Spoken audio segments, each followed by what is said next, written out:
your table, you do have some blank pieces of paper, so you can just leave that there until that activity starts. And we do have some pens for you, but not enough for every single person perhaps, so we can perhaps share. So those presentations will be followed by a 2-part community dialogue, which includes reflections on the presentations, a question and answer period, and an opportunity for the speakers, along with attendees, to consider what action can be taken to address racism. Finally, there will be an open networking event with some session with some additional food served. Throughout the night, we ask that you participate in dialogues mindfully, taking into consideration that discussing race, power, and privilege can be a difficult conversation to have with both ourselves and others. This means being willing to sit through discomfort that may arise in the process of learning and unlearning, as well as considering the needs of racialized attendees. While we are all here to learn from one another, we should acknowledge our differential social locations and that we are all embedded within a structure and system that has historically devalued the voices and power of racialized people. Keeping this in mind, it is important for all of us to move through this space with an awareness of the voices that are often silenced and or unheard, and the voices that often have taken over, whether consciously or implicitly. Also, a note that this event is being live streamed with captions. So for those that couldn't be here physically tonight, they are joining. So hello to them. Also, if you're here tonight and physically would like to follow along with the captions, you can click on the link on the screen. It's also on our Twitter, if you're looking for the link, and you can follow along the captions on your phone.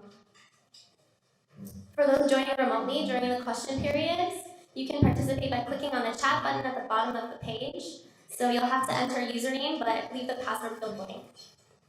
We have some members of Diversity Moved Us, a student-led equity group from U of T Sport and Rec, who will be assisting throughout the night. So they're in green shirts at the back of the room. They want to give us a peace sign and a wave. Hello. And so they might join in on some of the conversations we're having. And I do want to recognize that this is an ongoing conversation, and the spark of a conversation. So expect that we will be uncovering lots of questions and ideas for conversations to have that we might not have time to answer all of today. But I encourage you to continue the conversation and learning. And you can also have that conversation with us on Twitter at UofTmed_OID. There will be several group discussions, and then we're going to bring everyone's attention back to the front of the room, so just be aware of that we're going to do some short activities and call everyone's attention back. I would now like to introduce you to Dr. Lisa Robinson. Dr. Robinson is the Associate Dean of Inclusion and Diversity at the University of Toronto's Faculty of Medicine. She's a senior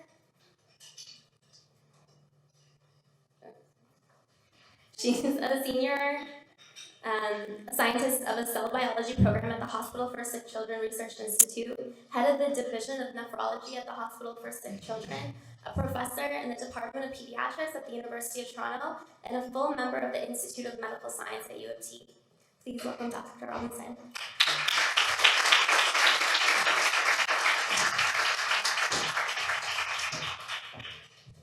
So thank you very much, Annan, and it is so wonderful to see all of you here tonight.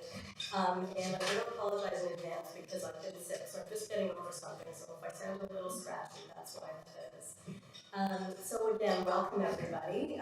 We're so excited to have you here, and as you know, this event is aiming to provide healthcare practitioners, learners, scientists, and staff with tools and frameworks to discuss race.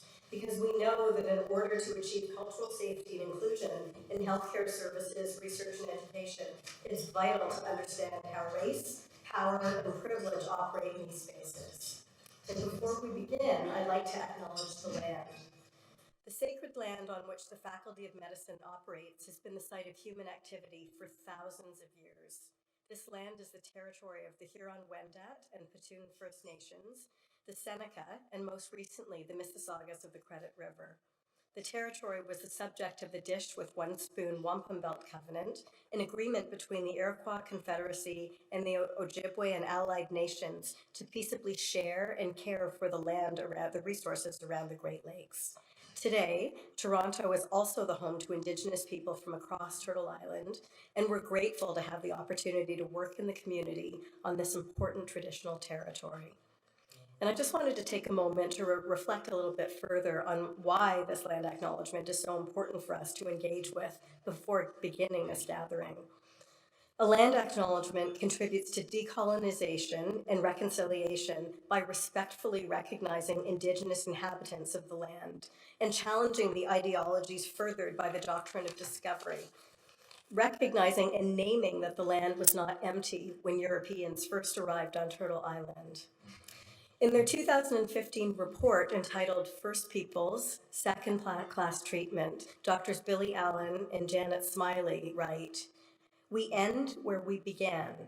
We as Indigenous peoples must be the authors of our own stories. It's necessary to interrupting the racism that reduces our humanity, erases our histories, discounts our health knowledge and practices, and attributes our health disparities and social ills to individual and collective deficits instead of hundreds of years of violence, marginalization, and exclusion. It's time for stories of change, change in how we imagine, develop, implement, and evaluate health policies, services, and education, change in how we talk about racism and history in this country. This is fundamental to shifting what is imagined and understood about our histories, our ways of knowing and being, our present and our future, and to ensuring the health and well-being of our peoples for this generation and generations to come. Tonight, as this event aims to facilitate community thought, dialogue, and action on addressing and dismantling racism in health services, research, and education, I invite you to foreground conversations about decolonization, truth, and reconciliation, and importantly, the part that you will play. As many of you know, the Faculty of Medicine recently launched its strategic plan, and one of the key pillars is excellence through equity. But we can only truly be excellent when the diverse voices of our community can fully contribute to the educational, scientific, and healthcare mission. And historically, racialized people, and most notably Indigenous people, Black people, and Filipino people, have been completely absent from our spaces. While we're making important gains in enhancing access to medical school, there's still so much work to do to ensure that our faculty and our leaders reflect our community. This is difficult work. I know this firsthand, as many of you in the room do. And indeed, for many programs that we have introduced, gender equity has been very well embraced. But the same programs that we have tailored and designed to enhance access, mentorship, and career development for racialized people have been met with some pushback. So today, the day after we honor Dr. Martin Luther King Jr.'s legacy, I recognize that equity will not be achieved until we create spaces where uncomfortable conversations about race can happen. And as Shannon said, this means spaces in which people can sit with their discomfort to learn, to challenge themselves, and to grow. Tonight is a first step. I'm very grateful to the people who do this difficult work, often at professional and personal expense, because it's your courage that allows us to move forward.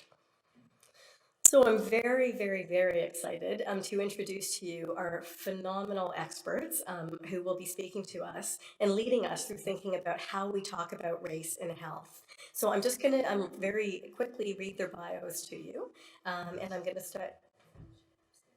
Oh, sorry. Oh, perfect. Okay. So first, I'd like to introduce to you Dr. Ritika Goel, who completed medical school at McMaster University and then did family medicine residency at St. Michael's Hospital. And she also completed a Master's of Public Health from Johns Hopkins School of Public Health. She served as both the lead physician at the Inner City Family Health Team and the Population Health Lead for ICHA. Her clinical work with ICHA is based on Sistering, a women's drop-in center, and FCJ Refugee Center, working with uninsured migrants. She's a board member of the Scarborough Community Volunteer Clinic for the Uninsured, Canadian Doctors for Medicare, and co-chair of the Ontario College of Family Physicians Poverty and Health Committee.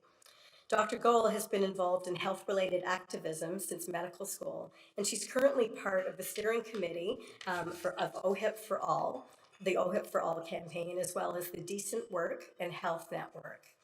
And secondly, I would like to introduce to you Dr. Janelle Joseph. Dr. Joseph is an educator with 22 years of experience in andragogical teaching, a portfolio of dozens of peer-reviewed articles, and award-winning research, including 3 books. Her most recent book is titled Sport in the Black Atlantic, and this examines the intersections of community, gender, race, and diaspora studies. Dr. Joseph is dedicated to transformative ethnographies, critical pedagogies, creative leadership, and organizational excellence.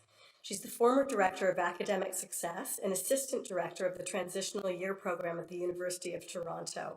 And in these roles, she specialized in graduate student writing, equity in and access to post-secondary education, and imposter phenomenon in education. Dr. Joseph is currently an assistant professor in the Faculty of Kinesiology and Physical Education here at U of T, with research projects focused on movement, race, equity, and learning. And next, I'd like to introduce Dr. Janet Smiley, who is a family physician and public health researcher. She currently works as a research scientist at St. Michael's Hospital Center for Research on Inner City Health, where she directs the Well Living House Applied Research Center for Indigenous Infant, Child, and Family Health.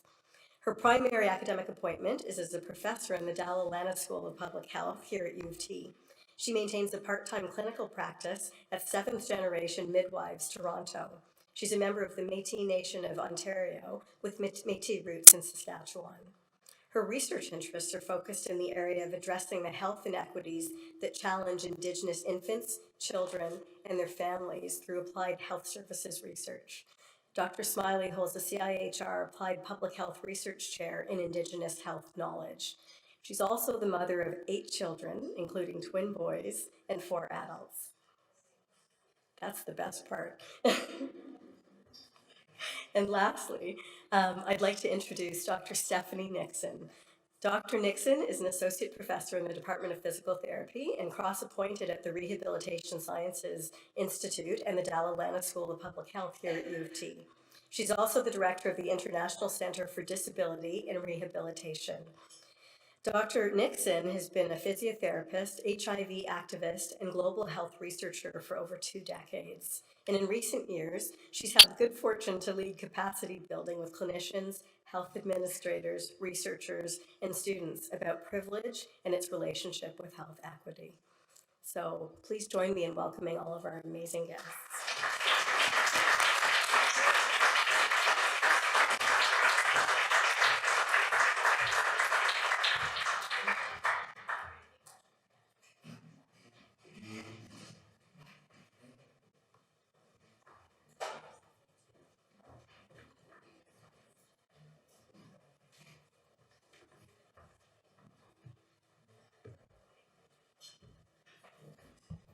Hi, everyone. So thank you so much for this great honor.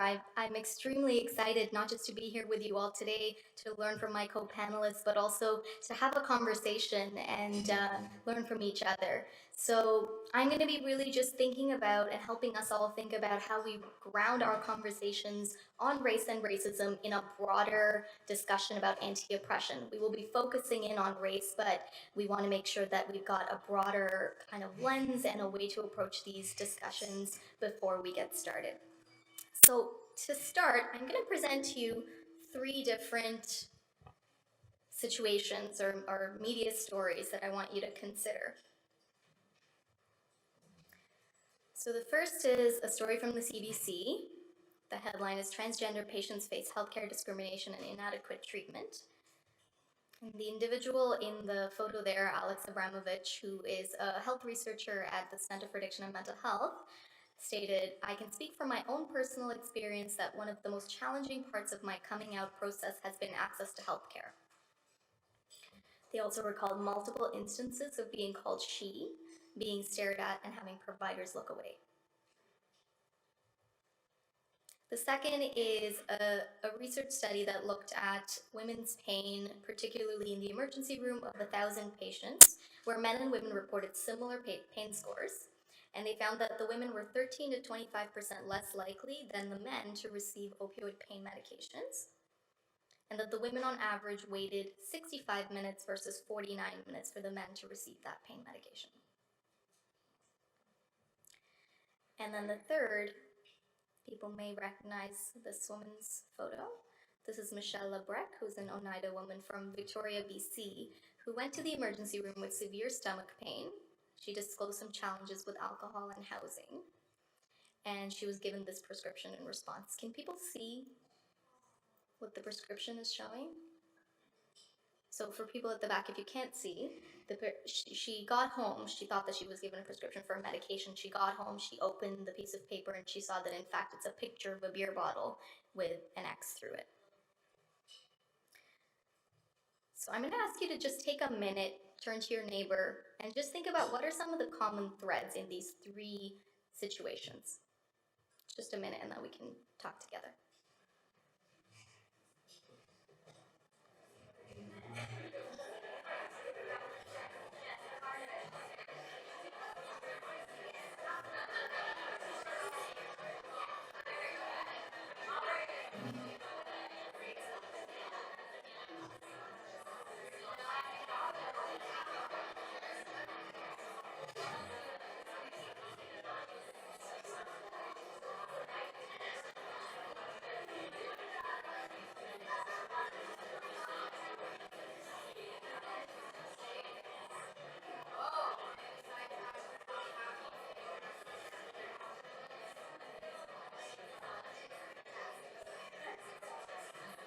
Okay, so I said a minute, and I'm going to stick to it.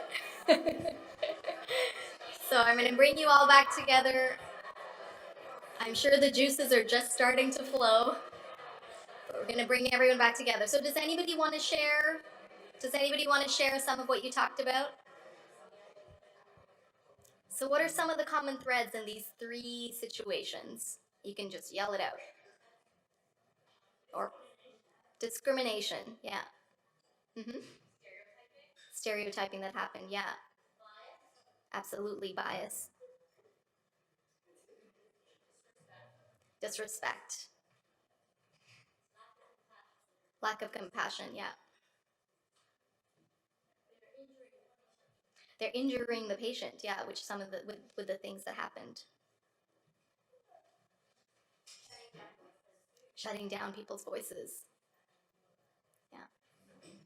What about some similarities between some of the people who were impacted? Are there any similarities there? So vulnerable is one word, yeah. You could say marginalized. There's other words. In one case, women, were they all? Yeah. The first person was a trans man, actually, yeah.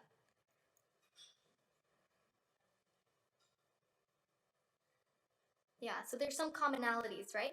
So the question is, what is it that holds all of these folks together? And we're going to talk more about that, but that's the thread that we're talking about, is how are different groups in society impacted through the impact of history and policies and laws and structures that maintain people's oppression. And how does that impact their healthcare? How does that impact the bias that they face? How does that impact all of those things that you talked about, the lack of compassion, the injury, etc.? So the focus of today's discussion really is about power, right? So in all of those situations, the people who experience discrimination or bias were at a decreased level of power. And in healthcare, we inherently are always given power over our patients. As researchers, we're given power over our research subjects. As teachers, we're given power over our trainees. So we want to be thinking a lot about power today. And so to just make sure that we're all on the same page, although this may be elementary for some, there's some definitions that I want to start with. So first is thinking about privilege. So privilege can be, in this case, sorry? Oh, can be symbolized, oh sorry, I thought you couldn't hear. Can be symbolized as this idea of a card that you have, a membership card, something that you gain access to due to a particular identity. Or a knapsack, and I particularly like this image because I present a lot to medical students, and you may know that when you start medical school, you actually get a knapsack that represents your privilege in a way, because part around the world, and you can always recognize when someone else is a medical student or used to be a medical student, figure out what year they were, etc. And so this notion of a privilege knapsack comes from Peggy McIntosh, who wrote this seminal essay on white privilege specifically. She talks about privilege as an invisible, weightless backpack of special provisions, maps, passports, code books, visas, clothes, tools, and blank checks. And so what does that mean? It's really just about having membership in a particular group that benefits from those societal power structures that exist and can manifest in an interpersonal way, often with positive assumptions or associations about an individual, or as a structural way, manifesting in unequal access, more access because of your membership to a particular group. And that's mediated through the history that's privileged the group through legal structures, resources, and access. Often this is considered the dominant group in a society. And then on the flip side, we talk about oppression, so that can be symbolized as being, hands being bound or being under the boot. So this notion of an unjust use of power to enforce an unequal relationship and deny another's rights or value. And that's, in a way, the flip side, so experience due to membership in a particular group that holds less power, and that can manifest as the opposite interpersonally with negative unconscious associations and bias, or structurally with unequal barriers to access. Again, similarly through history, and often part of the statistical minority, though not necessarily always. The most famous example I think of is apartheid in South Africa, where the statistical minority was still the group that held more power. So this is an image that I like to use to really think about what it looks like to experience privilege and power, and also to be unaware of the fact that there may be a group that's on the other side and not able to experience the same benefits that you are. So this is a model that's taken by Dr. Camara Jones from the American Public Health Association, and she talks about this idea of being at a restaurant close to closing time, where the people who are inside the restaurant are seeing the sign that says open. And there are people standing outside the restaurant that just barely missed the entry time, and now it says closed. So for them, it says closed, and they're kind of hanging around outside. They really want to be able to eat, but the restaurant says closed. And the people inside had no idea that the people outside can't eat, can't get in. And I know Stephanie Nixon is gonna present a model that she has as well that talks about similar ideas. So thinking about what these different factors are, these different identities, we talked about some of the cases earlier. This is the best image that I found that kind of lays out some of these identities for us. And I particularly like this image because it separates out the inside, which are visibly identifiable factors, from ones that are a little bit less easily visual, basically. So inside you'll see things like age, race and ethnicity, mental and physical ability, sexual orientation, national origin, gender identity or expression. Obviously some of these things are variable in how visible they are. And on the outside you'll see things like work experience, education, political beliefs, family, organizational roles, language and communication skills, income, religion, appearance. This is not complete. It is missing immigration status. It's missing a country of origins if you're in the global north, global south, and I'm sure there's other things it's missing, but it's the best that I found. And so thinking about, for the marginalized group, what does this really look like on a day-to-day basis? So how many people are familiar with the term microaggressions? This has now kind of become common parlance. So microaggressions are something that you can think of as a small symptom, kind of like a constant reminder of those structures that exist. But it's really the structures of oppression that are the disease, right? So that's what we're trying to actually get to. So some examples, a microaggression might be as a Muslim person being treated differently for wearing religious symbols. But a structure of oppression is the actual social construct of a terrorist being equated with being Muslim through images, films, news stories, and political rhetoric all around us. A microaggression might be as someone living in poverty watching others buy luxury items when you can't even afford your basic needs. But the structure of oppression is economic policies that contribute to income inequality and benefit those with higher incomes or wealth. A microaggression might be as a trans or gender non-binary individual having people constantly ask you, what's your real name? But the structure of oppression is having to be labeled as having a mental illness to be able to gain access to hormones or surgery. As an Indigenous person, a microaggression might be seeing Canada 150 be celebrated with great fanfare and being constantly reminded of the erasure of your history. But the structure of oppression would be the Indian Act and the reserve systems that were designed to segregate Indigenous people away from major metropolitan areas. So on the other side, in a way, the experiences of marginalization, especially for those people who experience them, can be easier to see. They're harder to see for the people that don't experience them. But the thing that we often all grapple with is how to see our own privilege. So daily experiences of privilege, again, are the symptoms, but systemic advantages really are the disease. So daily experiences would be things like seeing people that look like you or people that are like you of your race, your gender, your religion, your ability, your appearance represented positively in the media. You might not even notice it's happening, right? But the systemic advantage is that more people of your race and gender, religion, ability, appearance are likely working in the media, and therefore they're actually shaping the stories. A daily experience of privilege might be as a heterosexual person being able to easily express affection with your partner in social situations. But the systemic advantage is laws that are designed to support your ability to access benefits in the event of your partner's death. And another would be as a man being assumed to be more confident, decisive, and more of a natural leader. Whereas the systemic advantage is that there are more men in political office, and then they have the ability to write laws that impact the lives of women. So this conversation cannot be had without first sort of paying homage to the women, not coincidentally Black women, that brought us to this moment, and that have really helped us understand concepts of anti-oppression and intersectionality, particularly at the time of civil rights and women's liberation happening at the same time.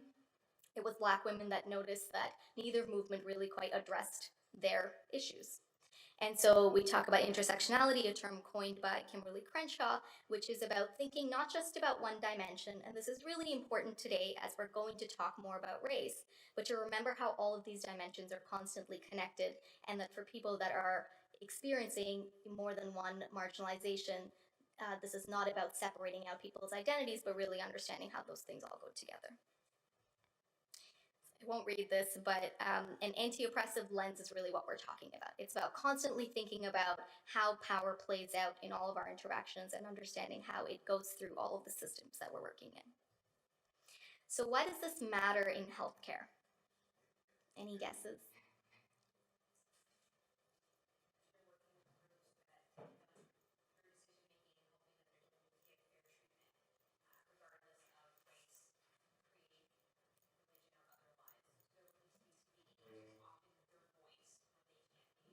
Right. So we're working with people who might be looking for us to advocate for them, and also that are expecting that they're going to get treatment that will not include bias. Fair treatment, just treatment. Other thoughts?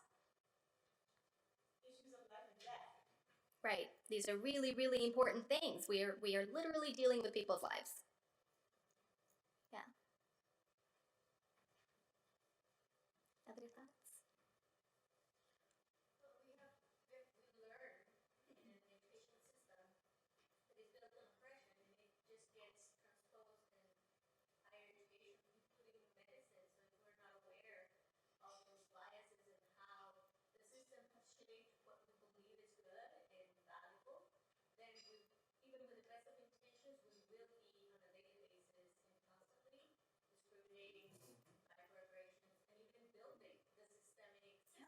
Absolutely.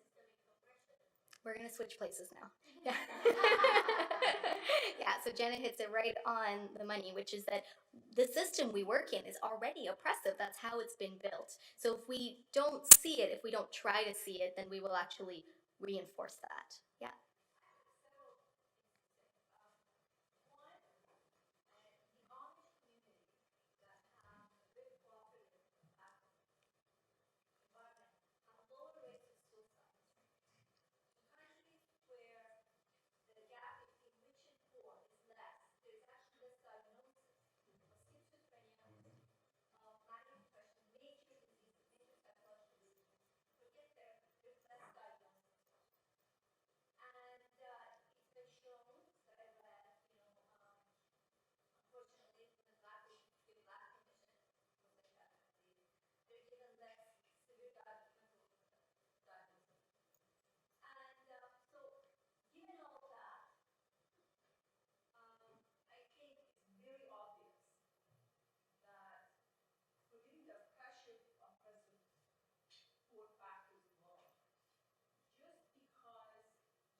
So I heard a couple of things. So I heard you're right, there is actually data around income inequality in particular countries and links to improved health with less income inequality. And I think your main takeaway was really that power operates everywhere and we are all impacted if we're not thinking about these things. So it's really important to think about them. So we are taught to be objective. This is so dangerous as healthcare providers, but in fact, our unconscious biases impact our patients' lives and our health all the time. The systems we work in often perpetuate the structural oppression rather than alleviate it, and those structures are actually often designed to be invisible to us. So we need to be able to see them and challenge them. And then we know that oppression kills. We know from the social determinants of health research that's the inequities that exist and the health outcomes as a result, but it's really about getting to the roots of why those inequities are there. And at the end of the day, we all have power and the ability to use it. So I'm gonna, is there time to do the activity, you think? Yeah, so I'm gonna get us to just really quickly reflect a little bit and try to think about our own social location and privilege. So seeing our own privilege is hard, it's often invisible, we often don't have an awareness of others' lived realities. It's really hard to think about ourselves as having power and benefiting from a system that oppresses other people. And there's a narrative often of having earned everything that we have through hard work alone. That can be really hard to break. And sometimes there can be defensiveness, right? We can feel like we're being accused of interpersonal discrimination. I find this particularly comes up with the topic of race, right? It's a constant jump to, you're calling me a racist. And so trying to move away from that and trying to think more about structures. Often it also leaves us unsure of what to do. So very quickly, so for me, it's really easy for me to see myself as a woman. I see myself as an immigrant. I see myself as a South Asian woman, a person of color, someone who's of a non-dominant culture or religion in this society. But I have to do a lot of work to think of myself as a settler, as somebody who's able-bodied, as somebody who is a citizen, who lives in the global north, who is of a particular age that's not very precarious, who has language proficiency, who's cisgendered, heterosexual, etc. So the list goes on. But the point is to think about where you sit and where it is that you have the ability to impact somebody else's experience. So I circled here the things that particularly are relevant to all physicians. For us to realize the inherent power that we hold for those who are physicians in the room, and particularly for all healthcare providers, but particularly for physicians. So if we have a minute, if that's still okay, yeah, why don't we take a minute, just reflect and share with your group.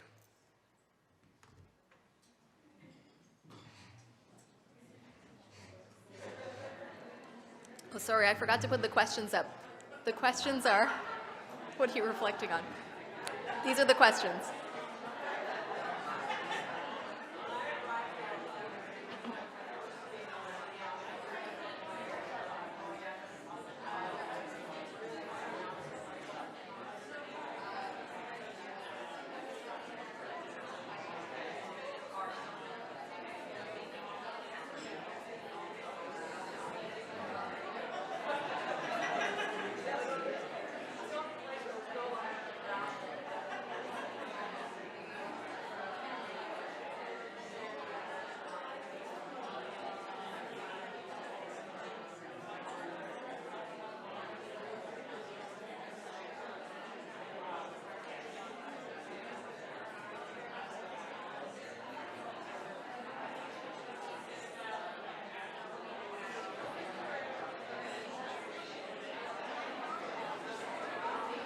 Okay, I'm going to cut everybody off again.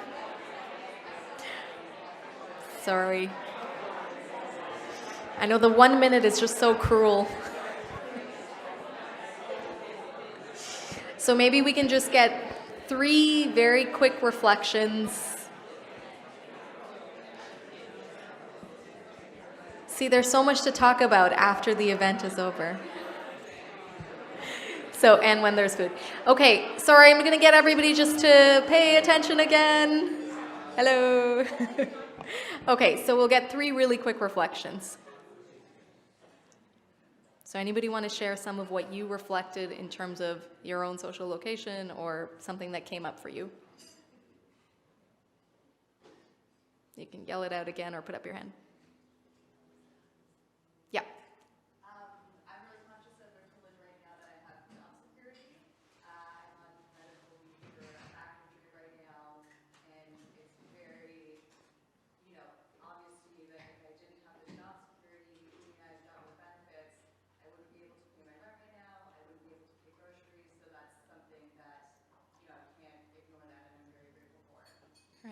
Thank you for sharing that. Anybody else? Yeah. Oh, yes. Yes, okay, for the live stream. So the comment, I hope I do justice, was about being able to have income security right now because you're on leave for an injury, but being able to pay your rent, being able to have food, be able to buy your groceries, and just the privilege of that. Yeah. Anyone else? Yep.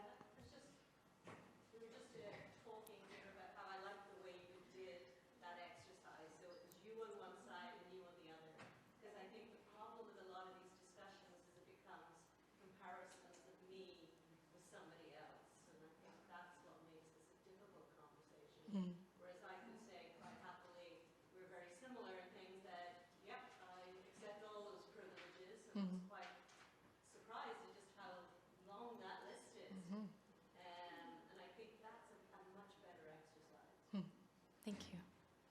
Maybe one more person to reflect real quick. Yes. I actually find that some of my categories are the same on both. So as a Black female, it's definitely can be viewed as being marginalized, but within my community, I feel like I have privilege compared to how Black females are treated in this society. So I feel that my own reflection, it can be two-edged within even each category. Right. Right, and thank you for adding nuance, because the whole point is that this is all really complex, it's all really nuanced, and getting into that nuance is what we want to do. So very quickly, I'm going to bring us back to those first 3 stories or cases that I had talked about at the beginning, and just talk through some of what's already come up, which is, what do these have in common? They have in common that all of these groups that we're talking about, trans folks, women, Indigenous people, experience health inequities. So as health researchers, as people interested in equity, we often know that's health inequity is what they experience. They also experience implicit bias in healthcare. But what we talk a bit less about is that these groups have faced centuries of intentional oppression as a result of laws, policies, actions instituted by the state, as well as often by communities. And that's what I think we want to delve into today. Those historical and present power structures have been created by the dominant group, which has held power. And that's also part of the discomfort of this conversation, because for some of us, we belong to that dominant group of having benefited from those power structures and continuing to. And these structures are all linked. So whether we're talking about racism today, or we want to talk about patriarchy or heterosexism or colonialism, imperialism, white supremacy, neoliberalism, they're all linked. So we actually can't just talk about racism. We have to be able to see how these are all connected. And if we look at the history, really the world that we're talking about today has been built by a particular group, which has been historically men, cisgender, heterosexual, white European, able-bodied individuals with wealth and power. So that's a very specific group of people, right? And those power structures play out in multiple realms. So we're talking about interpersonal, we talked about organizational, structural, and pretty much all of the structures that are around us are impacted. So where does race fit in? We'll get into this with the specific histories, but thinking about Canada, race has its own specific history. So that starts with the colonization of Indigenous lands. It continues with the slavery of African peoples, which happened in Canada, something that we often don't talk about and learn about. It has to do with immigration policies that discourage certain groups and in many ways continue to discourage certain groups from immigrating, and ongoing structures of particular systems that disproportionately impact particular communities. So what we're hoping that you can do today, aside from thinking about racism specifically, is also learn about this broader process of critical reflection. So think about how we hold power, how power structures work, and if that's about thinking in a healthcare context, think about how a particular patient or a research subject or a student or a colleague might be impacted by broader power structures in society.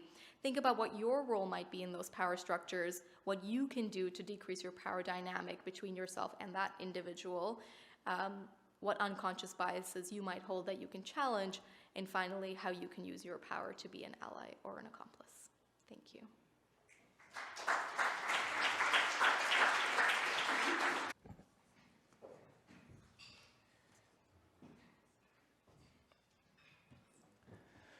Good evening, everyone. It's important for me to hear you so I can get to know you as much as I can through this formal exchange. Normally I would begin my talk with a land acknowledgement, but Dr. Robinson helped us with that. And so rather than honoring the land from which we come, I would like to spend some time honoring the people, our ancestors, those who have come before us and have allowed each and every one of us to be here in this room today.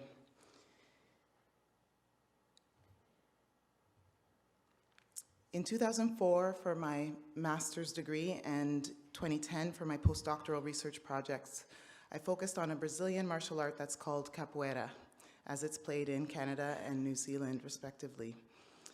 My participants shared that one of the most valuable elements of becoming a capoeirista, as they're called, is that they had an opportunity to join a family, to join a community that was led by a Black Brazilian man. They devoted to learning the languages of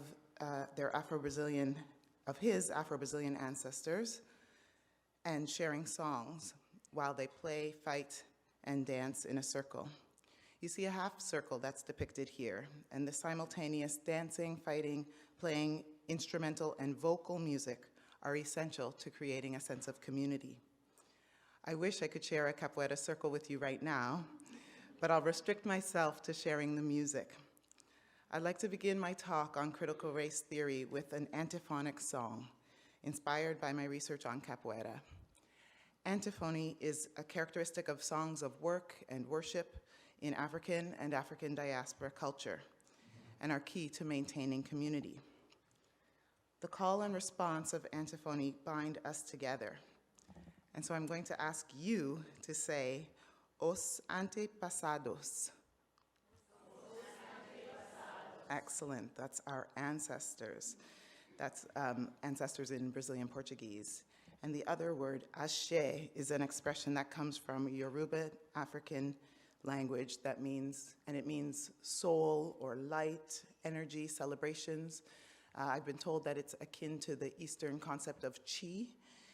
And one mestre, or capoeira master, described ashe to me as the energy of an exclamation mark. And when you think of it in that way, you understand why it's difficult to translate. But combining these two words, os antepasados and ashe, really sets the stage for what I want to share with you today. In our considerations of anti-Black racism in healthcare, we need to both draw from the resilience of our ancestors and correct some of the mistakes of others. So I'll ask you to repeat after me the chorus, or okoru. So when I sing, ashe os antepasados, ashe. I'll ask you to say, ashe os antepasados, ashe. Que bom estar com vocês aqui nesta terra, assim conjuntos. Ashe os antepasados, ashe.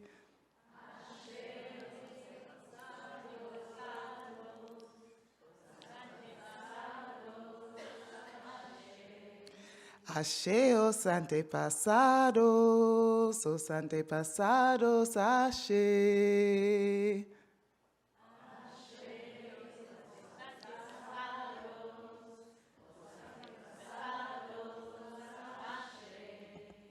Muito obrigado.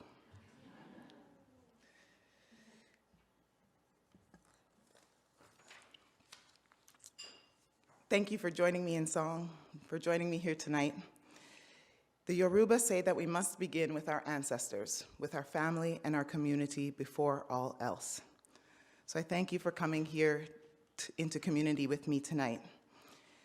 And thank you for the opportunity to share my ideas with you. Thank you to the organizers and to my fellow speakers. I'm honored to be here and share this stage with you. And also to the caterers and the cleaners here at Hart House and to our volunteers. We appreciate you, and we can't do this without you.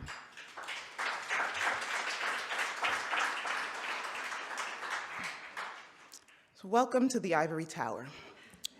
By many accounts, the Ivory Tower, or university education, or the edu business, is booming. The stats are high. The University of Toronto is consistently ranked as #1 in Canada, And we do celebrate our global reach, our research outputs, and providing the best in student support. Like the healthcare centers that the university is linked with, every institution today boasts a statement on equity, diversity, and inclusion.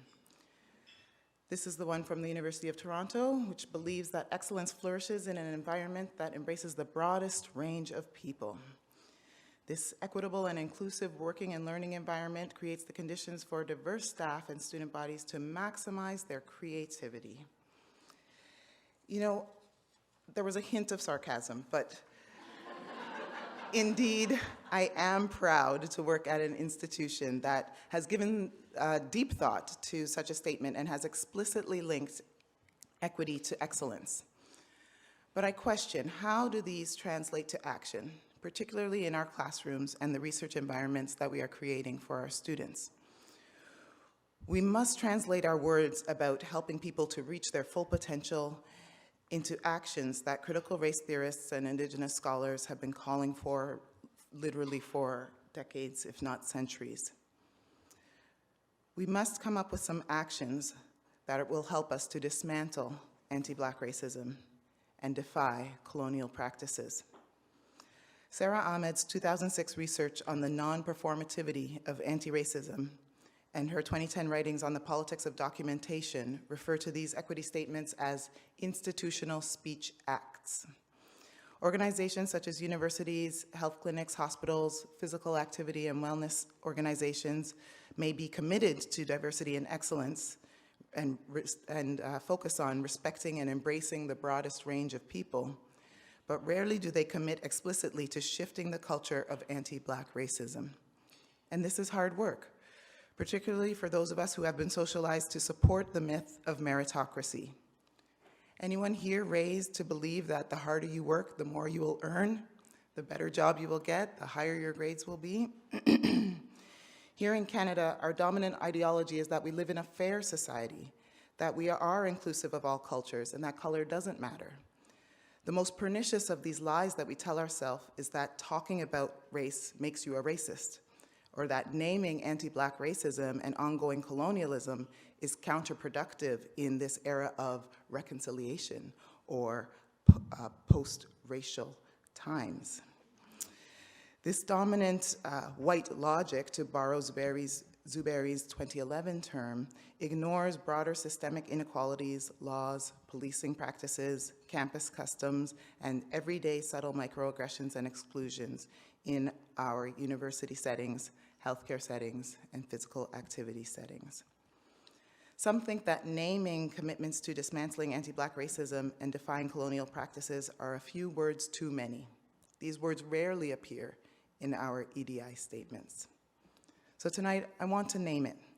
My objective here is to show that the ways that Black Canadians and Torontonians specifically continue to be denied equal access to what is supposed to be universal healthcare, education, and liberties. All of these should be associated with being in Toronto. I'll begin by outlining some of the central tenets and central figures of critical race theory. The fundamental premise is that society is a racially stratified and unequal place where power processes systematically disenfranchise oppressed people. Dr. W.E.B. Du Bois, the first African American to earn a doctorate from Harvard University, became a key figure in shifting discussions of race from biological understandings of different groups to sociological explorations of the after effects of enslavement of Africans in the United States.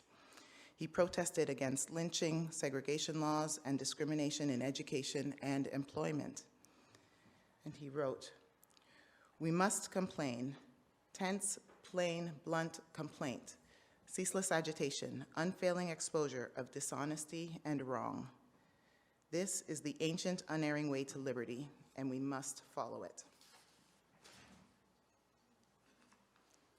He did not see another way around the racial stratification of the United States, a country that was founded on the idea of men being created equal. And we get so much of our critical race theory from the United States, but we have the same issues here. Building on this legacy, Dr. Derek Albert Bell, a lawyer and civil rights activist, was the first tenured African-American professor of law at Harvard Law School. According to the website that's devoted to his scholarship, when he joined the faculty of Harvard Law in 1969, Professor Bell brought his experience in and reflections on the civil rights movement and racial inequality to the center of his teaching and scholarship. This was a first. For example, education was one of the most important applications of his work, where in 1976 he controversially argued in his article published in the Yale Law Review that the prevailing views about school desegregation and practices such as desegregated busing were failing to improve the lives of Black children and were contrary to the wishes of many Black communities. They were much more interested in obtaining quality schools than integrated ones. His community recognized the connection between education, socioeconomic status, and health outcomes. So here we have one of the first principles of critical race theory, that you must listen to the voices and the stories of the oppressed. He recognized that the rhetoric of a colorblind or level playing field, a race-neutral society, or a liberal meritocracy actually works to hide racial inequalities, and it must be challenged. Said differently, he describes racism as a permanent feature of our culture, one that must be openly challenged. In 1990, there were no African-American women among the tenured faculty in his department at Harvard Law. This was a dearth that Bell decided to protest with an unpaid leave of absence. He clearly showed his ability to put his body and his livelihood on the line for a theoretical orientation that demands action and transformation. This is another of his principles, and it builds directly from Du Bois's demands that we must complain. One of the most significant elements to also emerge from Harvard Law was Bell's student, Kimberly Crenshaw, who's already been mentioned this morning and probably will be mentioned again, or this evening. She's celebrated for coining the term intersectionality. And I want to just spend a moment here to clarify its origins. So Crenshaw's work on race and the law points to a landmark case at General Motors, where Black women felt that they were being excluded from jobs, but were challenged to prove their the discrimination against their group. There were jobs held by women, but they were white women. And there were jobs held by Blacks, but they were Black men. According to the employment law of the time, the company could not be proven to be exclusionary because they were employing women and they were employing Blacks. But Black women understood the limitations that they were facing, that they were both about gender and race at the same time. So this idea of the intersection is valuable to us because it captures the way that we are not only characterized by one element of our identities. And you've already seen a beautiful graphic that highlights the many different ways that we show up, and all of those intersections need to be taken into account. Not only our oppressions, but also our privileges. So Kimberly Crenshaw adds intersectionality to provide 5 main tenets of critical race theory. But these tenets did not just emerge in the 1960s, 70s, or 80s. These tenets really stand on the shoulders of our academic ancestors. The origins of anti-Black racism, in order to understand those origins, we need to trace all the way back to the 1600s. And the transatlantic triangle of trade that involved the enslavement of adults and children. So I also want to draw your attention a bit further north. Quite often when you see these maps, Canada is excluded. But let's not forget the dispossession of Indigenous lands on Turtle Island, or what we now call North America, as well as the Caribbean islands and South America. That dispossession of land was a necessary prerequisite for the enslavement of Africans to work on the land, in the homes, and in the businesses of European settlers.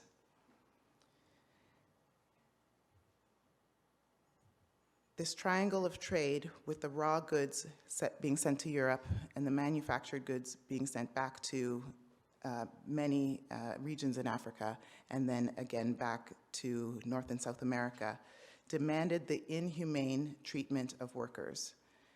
And this could only be justified if they were stripped of their humanity.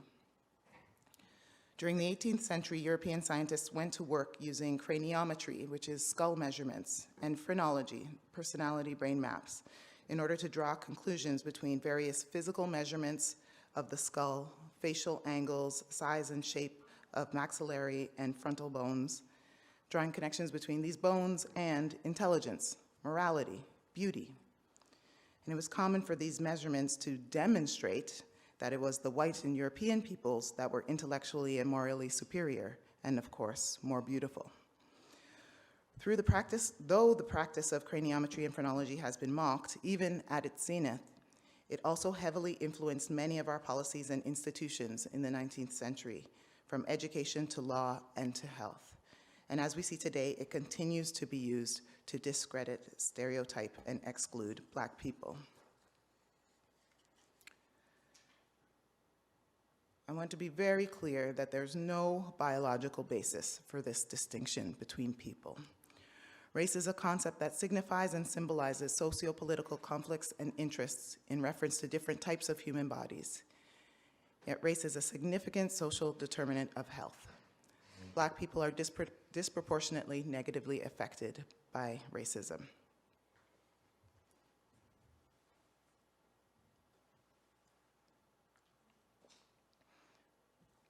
So what I'll outline for you with the time that I have remaining is 5 ways that anti-racism continues to contribute to ill health.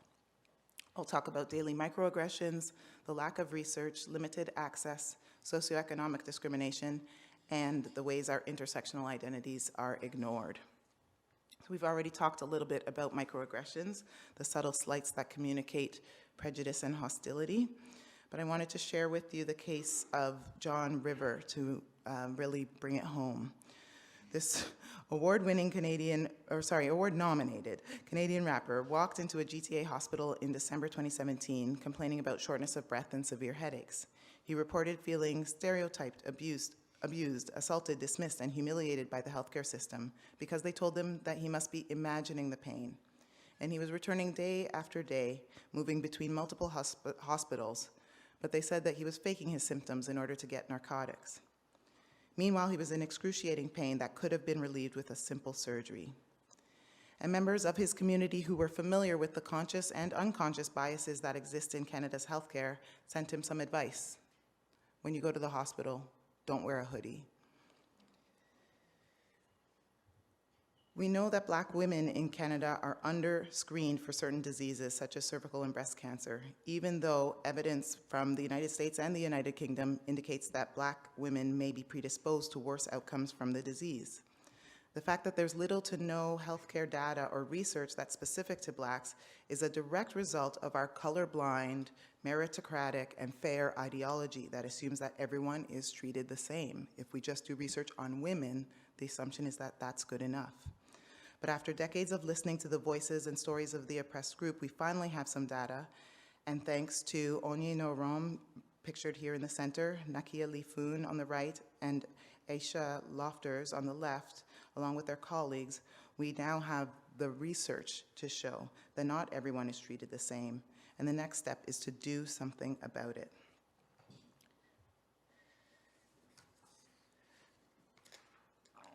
When we consider the issue of limited access, it's not only the screening tools or surgical procedures that Black people might need that they don't get. We know that there are low numbers of Black doctors relative to the number of Black people in Toronto.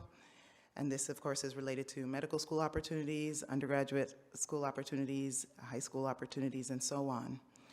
So the idea that this is a systemic problem also needs to account for the many generations of change that need to take place.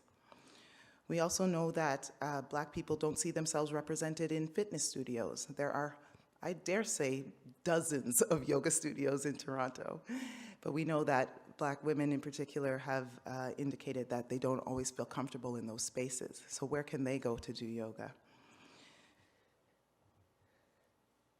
The Ontario Council of Agencies Serving Immigrants wants to be leaders in helping people both confront their biases and learn how they can make our city an inclusive and prosperous place for everyone. And so they created this advertisement that you see on the right to explicitly draw attention to the discrimination that is involved in renting and hiring Black folks. They don't create racism by calling it out. They help us to think about how it manifests and what we might do to change the system. Ignoring our intersections contributes to ill health because Black people face discrimination unevenly. Black women face different types of gender-based violence than Black men. And for Black women, discrimination because of faith, age, pregnancy, mixed race identity, citizenship status, and of course I could go on, means that they experience the world differently. I'm sometimes asked, why do we need to say anti-Black racism? Can't we just say racism? And in fact, I would go the other way and say, even saying anti-Black racism is not going far enough, because as it has already been pointed out by one of our participants here, the Black community is diverse. And so we need to do more investigations to understand what kind of intersections and what kinds of racism different Black people are experiencing. To highlight another question I get asked, is it racist to concern ourselves with Black people specifically? The answer to that, I hope by the end of my talk you understand, is no. And if racism is systemic, is there anything that I can do to change it? Well, the answer to that is a resounding yes. One of my intellectual mentors, Dr. Njoki Wayne at the University of Toronto's Ontario Institute for Studies in Education, asks whether we can shift our ways of being to decolonize this place. And I know many of you are doing really good work, and there's already much, and there is much more to be done. But just to draw from some of her principles, she says that in order to decolonize this place, we must acknowledge the disease of anti-Black racism, and recognizing that that is a problem of colonization, a problem of capitalism, a problem of destroying our environment as well. Can we authentically show up, and can we align or ally with each other? I don't have time to go into the different research projects that I'm doing around physical activity and health, particularly for Black communities, but I'll just say that so many of my participants have emphasized the need to be able to participate in anti-oppressive space. And that does not necessarily mean a Black-only space, but sometimes it does. And participating in physical activity is an opportunity for them to protect their mental health as well as their physical health by being in a safe environment. So I'll close now by asking you to turn to the person beside you and tell them, I see you, I know you. You are me. Tansy, hello. The bar's been set pretty high. We've been up for about 50 minutes now, but I want to acknowledge the space that's been created tonight. I want to acknowledge Dr. Bishop and Shannon and all of the helpers for getting us all together and organizing this event. And I want to acknowledge our panel. I want to thank Ritika and Janelle. Janelle, thanks for calling the ancestors in, that helps. I, like others, often start off with a land acknowledgement, but that's been done. But I also follow a protocol around self-location. So I put up that picture of the prairies, and I did a bad job with my bio, I think, though I'm excited. I have 6 kids and 3 granddaughters. Yeah, that is a piece of the prairie, so there might be some people that know Saskatchewan prairie a little bit, and I have a relationship with that land. Yeah, that's the land where my Métis maternal kin lines come most recently, and I've spent time on that land, getting to know that land, even though, yeah, I haven't spent, I was born outside of that land and raised mostly outside of that land. So that's actually road that goes to a communal pasture, and then if you follow the road around the bend, you get to like a place along the Saskatchewan River, which was a historic Métis wintering place, and I've picked medicine on that land. If you look really closely, you can see the sagebrush. And I'm to acknowledge all of my teachers as well, so that's the piece I've added onto the bio and my ceremony lodge. Those things are just as important as all my degrees, maybe more important. So they're actually listed up front on my CV now. So I'm going to try to do 4 things. Maybe that's ambitious, but yeah, I felt really inspired as we were working on our discussions over the last couple of days. So I want to reflect a little bit on the current social value of health services for First Nations, Inuit, Métis, urban Indigenous peoples in Canada. I want to talk about imagining where we want to be, and that's for all of us, because that imagining, I think, is going to be critical to where we want to go.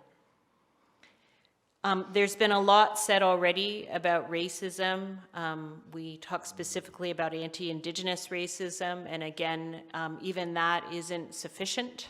So I'm Métis, so there's specific forms of anti-Métis racism. I say sometimes racism is like Baskin-Robbins. Unfortunately, there's a lot of different flavors of it, and it not only, varies depending on the racialized group. There's all different kinds of things like attitudinal and systemic and epistemic racism. But it is a key driver of the persistent barriers to health services of social value for Indigenous people. And that's kind of the elephant in the room. So here we are in this nation state called Canada, and we feel good about the fact that we have health access for all. I work at an institution that says that they are going to provide quality care for all. But the elephant in the room is we're not even talking about racism and how it is as important as poverty, at least for Indigenous peoples, but I believe probably as important for other racialized peoples, including people who are racialized as Black, with respect to actually life or death and barriers and access to healthcare. And then I always have 4 actions. So some of it'll be repeated. I'm kind of a layered thinker.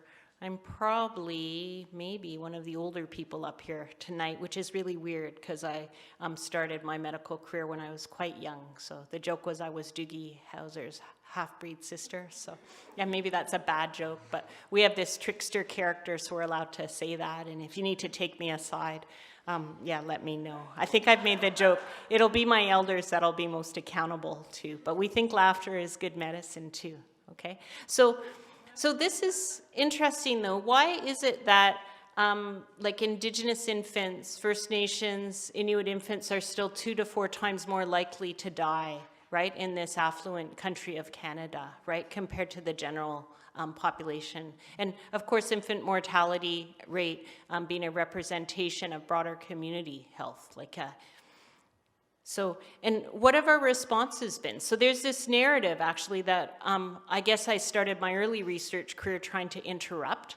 And I think that's the Lancet. So that's the second time I got published in a journal actually trying to disrupt a narrative which comes out of our Health Canada, saying that actually there's been an improvement in Indigenous infant mortality rates in the country, where there hasn't actually been any improvement over the past couple of decades anyways. But there's incorrect infant mortality statistics. So Janelle hinted at, and we got to talk more because I'm really passionate about this masking of inequities. And there's a real colonial drive to the fact that we don't actually ask about race and ethnicity.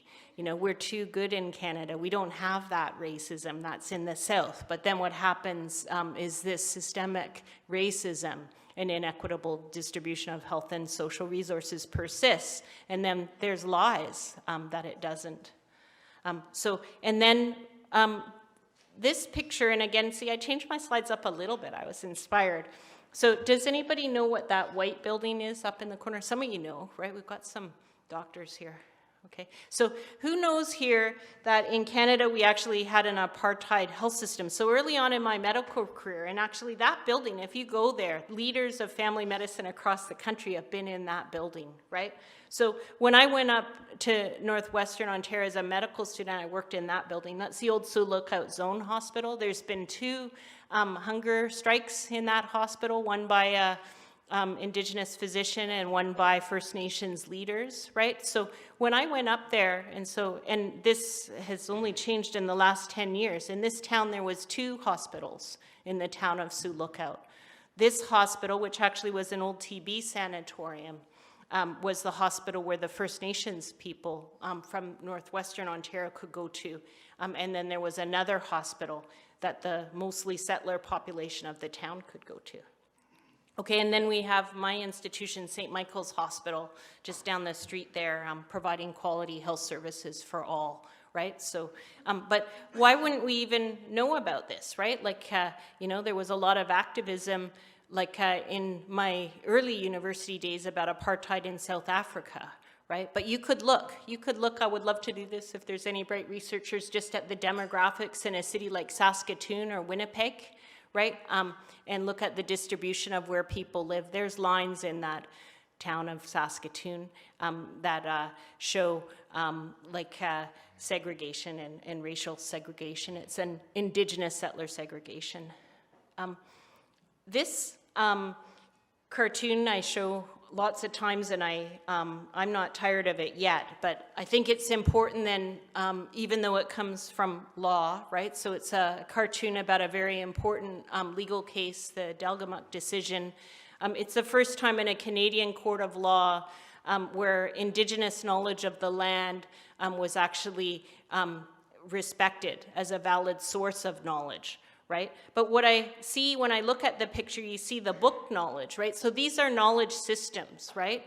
And so then this is about the privileging of one kind of knowledge over another, but it's something I think about all the time, and actually maybe some of my panelists are doing a little better, because I'm standing up here talking, right, with a slide set, right? Like, so, yeah, we got to get some conversations going, but I do like to talk a bit. Yeah, I'm happy to try to make up for some imbalance in voice and audience that might be ongoing in certain spheres of my life. Okay, but then you look at the image, so there's somebody who looks like an Indigenous person, an elder maybe, but that even then, the cartoonist isn't able to represent the sophistication of that knowledge system. So even then, you could say, if you were critically looking at it, that there's a simplicity to that knowledge. But here we are in the ivory tower, right? So what do we do, right? So that gets perpetuated. What was I trained to do as a family doctor? What did I do in my clinic, you know, at lunch hour, right? Like, what kinds of resources was I drawing on? So see, this is a thing that we need to continually try to disrupt, particularly at universities and in faculties of health sciences. And it's a tricky one, but something to keep in mind.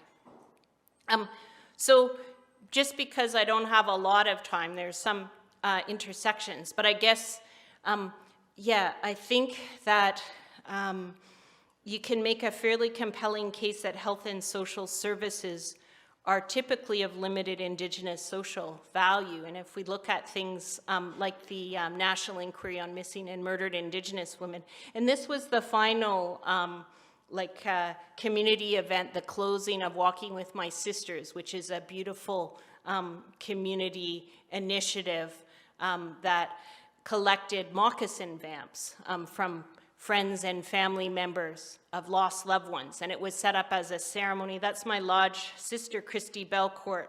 And that's going down to that Saskatchewan River again, right? And then, of course, we have the story of Mr. Sinclair, right? But again, another critical pitfall is people say, well, this is the tip of the iceberg, right? Like, and I think you'll hear from Stephanie pretty soon.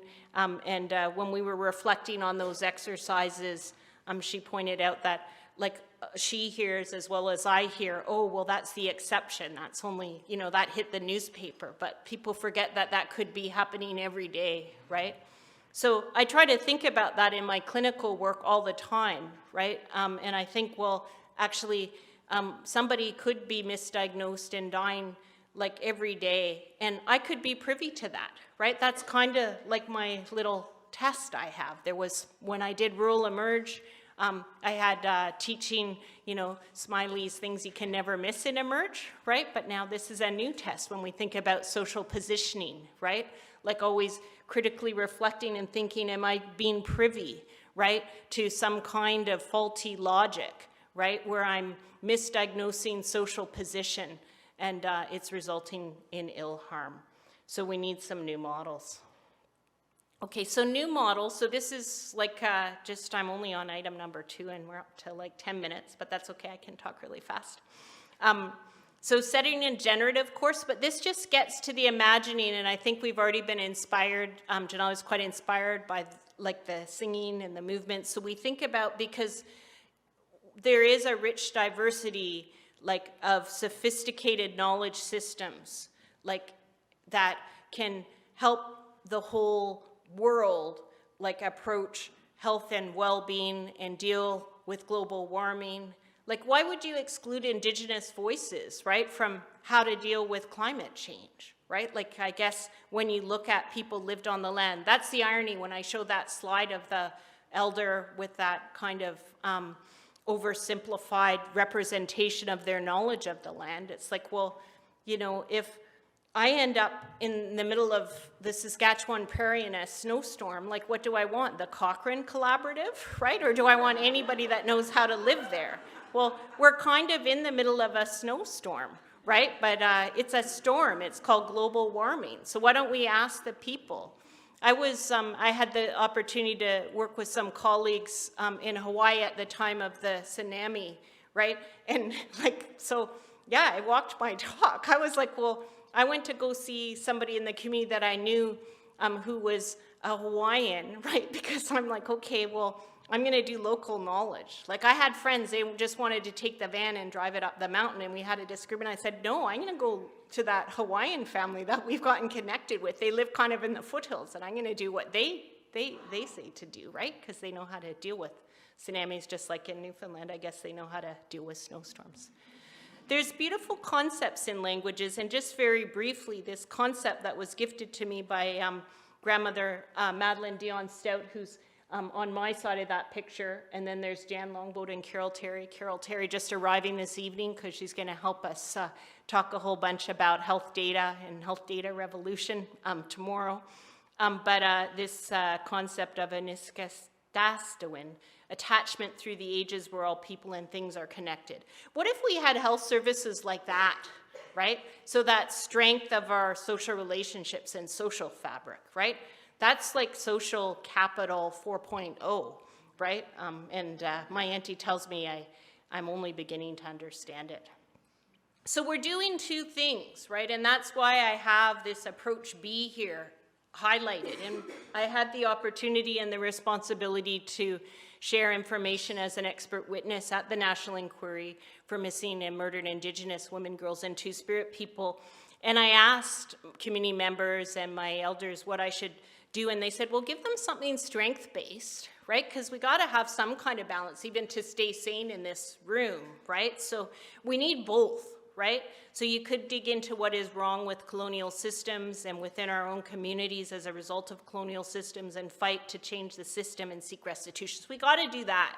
But we got to spend time dancing, moving with our ancestors, and remembering that the more time I'm spending in an ivory tower like this, the more disconnected I'm getting from what will actually work on the ground, right? I can hold space. I try to hold space in a hospital, right? I'll listen. I've got those quotes to inspire me. It can be tough doing that, and I want to mention that in a minute, right?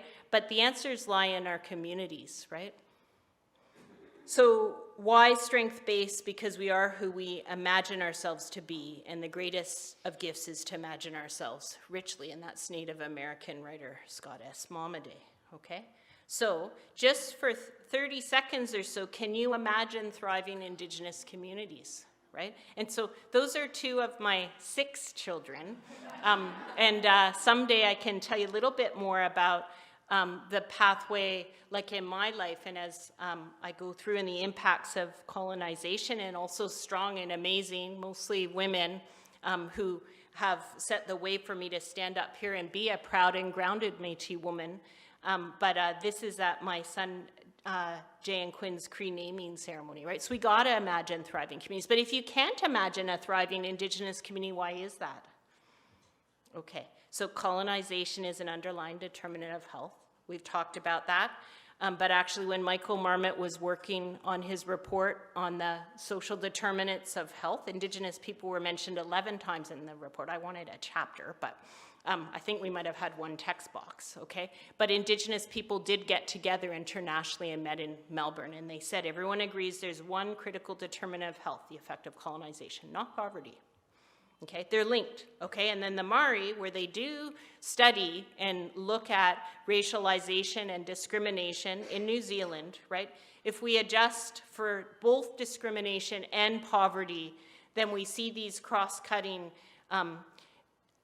inequities in health outcomes disappear. So yes, someone's gonna help me get better with my PowerPoint. Maybe it'll be my sons, they've promised. They were quite impressed when I said they could make a better PowerPoint than me, but here you see, just for the non-data people, right? Like, these things mean that Māori are having worse health outcomes, right, than New Zealanders of European ancestry. But then when you get over here, the numbers go down, and these confidence intervals cross 1. So they disappear, right? So we just have to get rid of poverty and racism. But I would agree that it's permanent. Okay. So I'm going to go fast on this because we've heard about it. So this is basically what some people have already said, like about differential access to quality of healthcare. One of the things I'm really concerned about is like non-adherence to clinical practice guidelines. And we're doing some work to actually further identify and study that.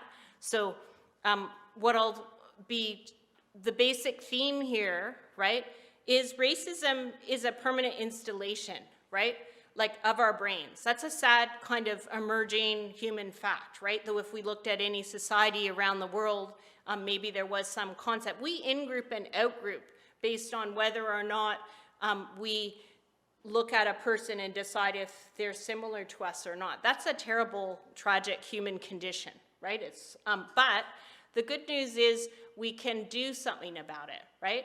And when I started looking at this area, actually was discouraged. I thought it's all done by the time we're 6, right? But you can actually get a bit better, but a lot of it's happening at an unconscious level.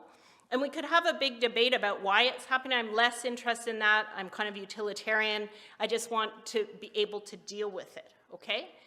The other piece, though, is it's constantly getting reinforced, particularly for Indigenous peoples and people who are racialized as Black in this country, right? So I showed you the picture earlier, encouraging you to think about thriving Indigenous communities. So if you had trouble doing that, right, yeah, don't feel like it's completely your fault because it's being reinforced 24/7 in the media. So the story behind this slide is actually, it was a screenshot that the CBC used when they were profiling children's dental health across racialized communities. So this was a screenshot that they showed for the Indigenous communities, which of course is a shot around some of the community actions that took place when there was a violent confrontation around fracking between Indigenous people and the police in New Brunswick. But actually what you didn't see on the CBC was the way that the elders got roughed around and arrested the night before. So none of them are good behaviors, right? But the fact that this particular image was reinforced. I don't like rushing the story of Brian Sinclair, but if you want to look at this report, this is a good one because it was actually prepared with the family, right? But basically, this is a good example about how social positioning gets misdiagnosed in emergency room context. And we hear it over and over and over again, right? And it happens in every emergency room across this country. So that people come in. Mr. Sinclair, I actually think he was killed with a bit of kindness in there, right? I don't believe over 100 healthcare people woke up and said, I'm going to kill someone, like based on their social positioning today. Everybody, so this is the key piece here. The key teaching piece is, I think, the most dangerous part of anti-Indigenous racism actually is happening like at a non-explicit, maybe unconscious level. We can make a conscious choice here, though, to retrain our brains, okay? Some more data here in urban context just about how frequent this experience of discrimination is. So we have to make up our own studies because the systems are masking these disparities. Don't forget there's 70,000 Indigenous people living in the city of Toronto, more than Northern Ontario, so you don't need to go up to Northern Ontario to help address health inequities. They're in your practices. Our most recent data says that they're about 1 out of 5 of the total volume of patients in St. Mike's emerge, more than 10% of the inpatients. These studies have been published. Why is it taking so long for this news to spread? That's an interesting question. Okay, but now we've done this, our Health Counts respondent-driven sampling study, like in 5 cities across the province, so it's a cohort of over 2,500. Like on average, about 1 in 4 Indigenous people experience discrimination in the healthcare system over the past 5 years. And we know that's underreported, right? So this notion that there's unintentional implicit racist assumptions and behaviors that are the most common and most harmful, life-threatening in health services. So that's a hypothesis. I'm not going to get into IAT, just to say that what we're talking about then is the fact that unconsciously we're in-grouping and out-grouping, but it actually translates into our behaviors and the treatment. So in this study, right, and the large majority of physicians have this race preference bias, right? So we've made an Indigenous white IAT, and actually when I did it, like I had like a mild to moderate Indigenous race preference bias. Do I think that's moral? Do I think that's correct? No, right? Why do I have it? Don't know. Mom, Indigenous, dad, white, so maybe I spent more time with my mom than my dad when some of my social preferences were forming, right? But do I have it? Yes. So then can I be aware of it and deal with it? So, and that's the thing, it goes across racialized groups. The classic ones were black-white IATs, but across racialized groups, there was a pro-white race preference, except for the black docs, right, who had a black race preference. So again, just a bit more evidence. Do people want to just, I got a bit rushed. Maybe you're just thinking Smiley had too many slides for a limited time and you're tired of sitting.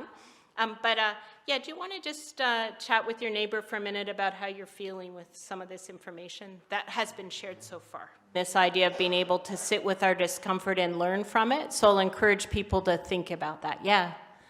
But let me just talk about a couple actions. How many people here have read the TRC report? Yeah, okay. It's tough reading. You can kind of be a witness. I think that it's impossible, actually, for people over the age probably of maybe 15, 16, right, who were educated in Canada, and then if people are coming from outside of Canada, it's quite unusual for people to have gotten kind of a succinct, actual factual history about Indigenous history through the voices of Indigenous people. But I encourage you to kind of get a buddy to read it, but that's one thing you can do. Okay, this exercise, maybe we can come back to it, but we can actually retrain our brains. So remember I said I'd given up on like the fact that we could actually deal with this. So I was like feeling pretty bad about 10 years ago, right, when I started like listening to some of the like emerging psychology discussion, like around like in-grouping and out-grouping and implicit association. And again, it's a complex field. I've way oversimplified it. But then my colleague Ian Parody sent me this study by Patricia Devine and Will Cox. We've actually changed, we're running a trial right now at St. Mike's, and we've indigenized this study, right? So they're just trying to help people like address race preference bias. And it's very interesting. What's interesting about this slide, I think, is when you take concepts that actually I think are present in many societies and civilizations around the world, this idea of individuating, right? I think about don't judge a book by its cover, perspective taking, walking in someone else's shoes and moccasins. Some are a little fancier, right? Like stereotype replacement. So that's like what I call the Janet Smiley subway exercise. I have an active imagination. I get on the subway and I start making up stories about people, and then I start checking myself and thinking, okay, Janet, it's a bit stereotyped, right? So it's interesting because I'll often use the example of my own class privilege. I think it's less painful than for me to talk about my own kind of internalized, right, and then external racism. Yeah, I might decide that somebody is poorer than I am. And then I also make the second faulty assumption that maybe they're less happy than I am because they have less money than I am. So both of those things are very likely, well, the first one you don't know, right? And then the second one, yeah, just because somebody might have less money doesn't make them less happy than me at that particular time.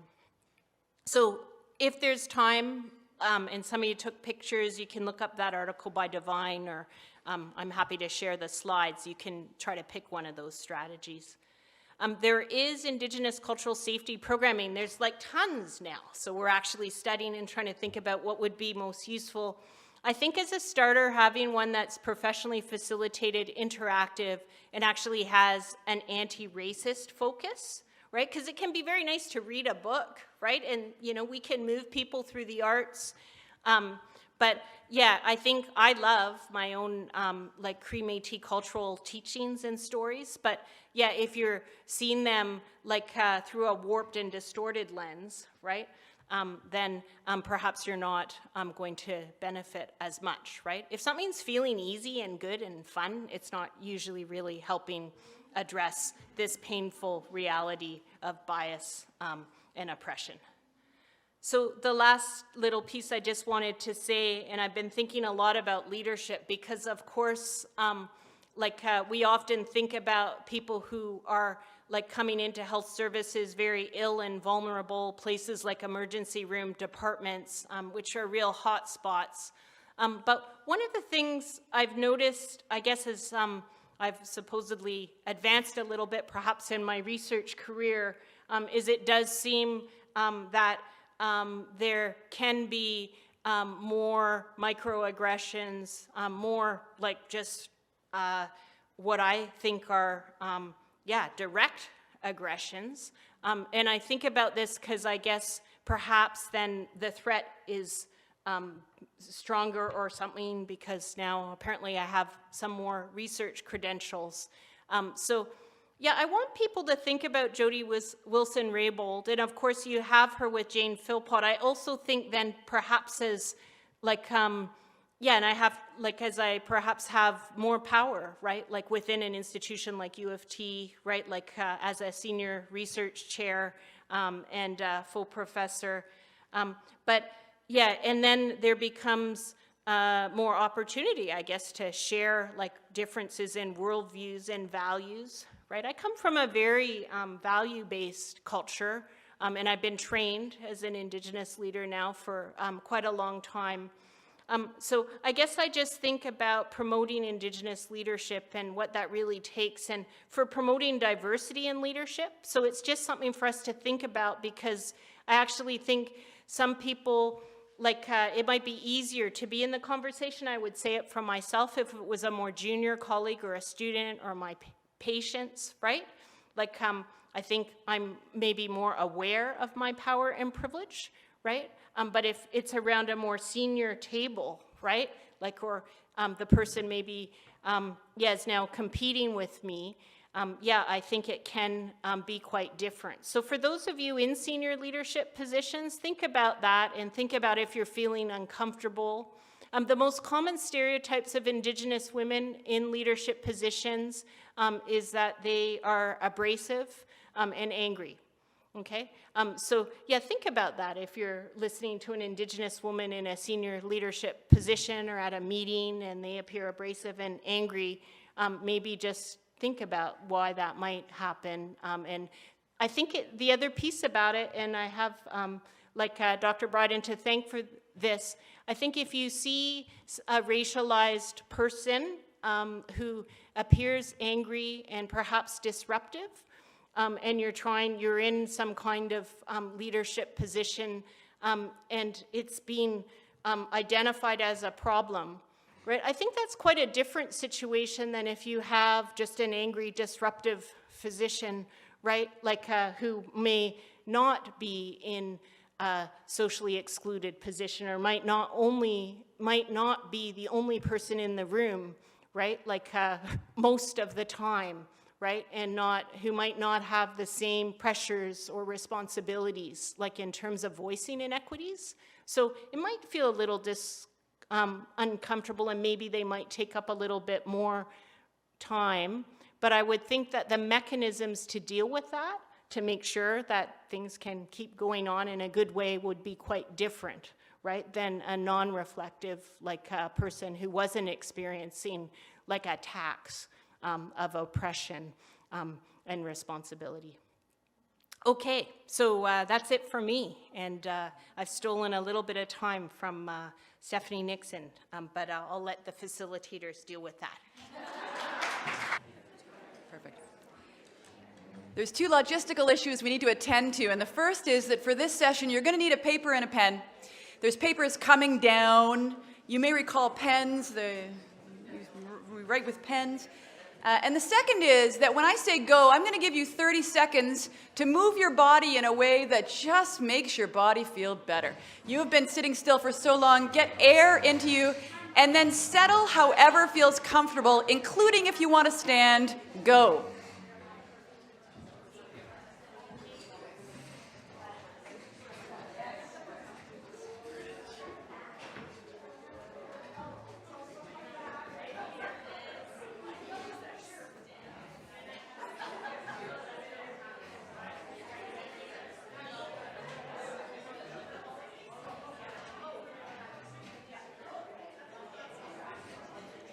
And now find your way to a comfortable position. What is comfortable for you now? Is it sitting? Is it standing? Is it sitting on a different side of the table?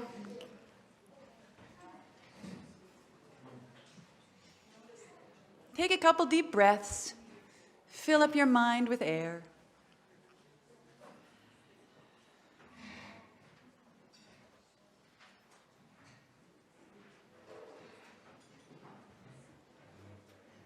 Every single one of you has had a long day, and here you are doing this important work for hours at the end of it.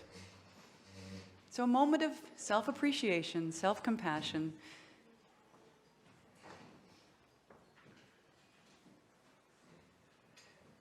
And here we go.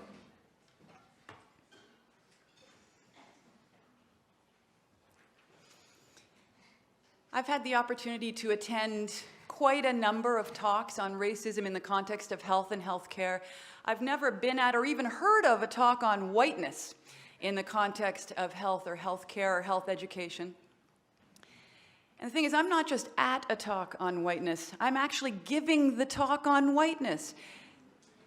And so I want to frame my remarks as an invitation.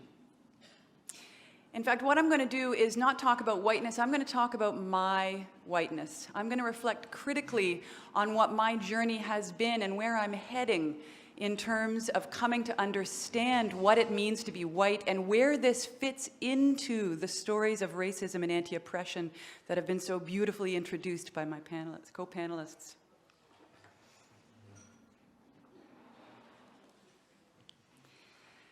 So I'm speaking to everyone today, in the room and joining us online.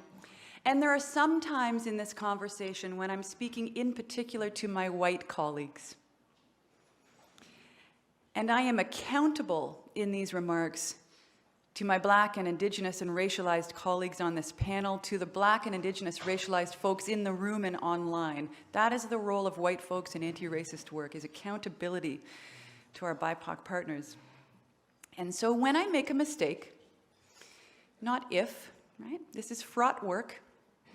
I'm getting into the weeds here. There will be mistakes. And when I make missteps, I am accountable to you. I will welcome you to let me know. I will apologize, and I will pledge to understand it and do better. So let's begin. I found out I was white when I was 28 years old.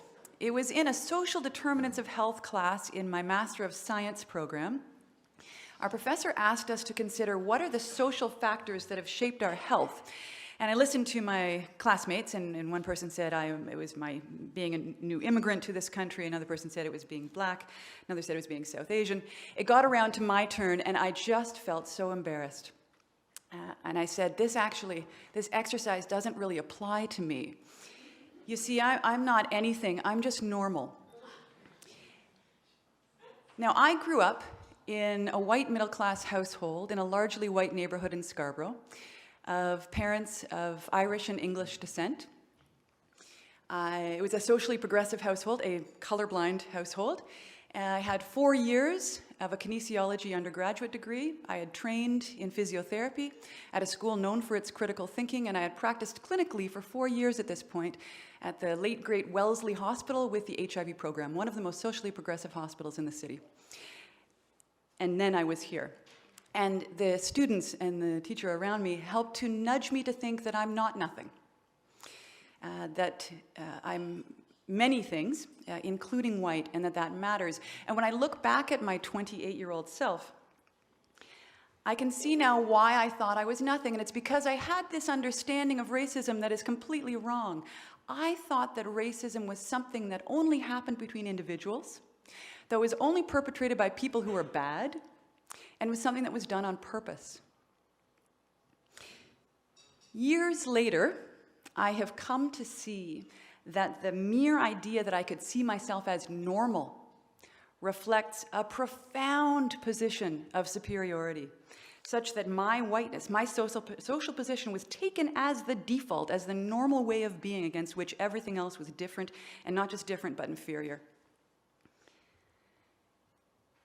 I now understand my whiteness as the top of a coin. This is a figure from a paper I published last month called The Coin Model of Privilege and Critical Allyship. And it's one more model, in addition to some that you've been introduced to already, for getting our heads around how we might understand our positions of unearned advantage and how they are linked to systems of inequality.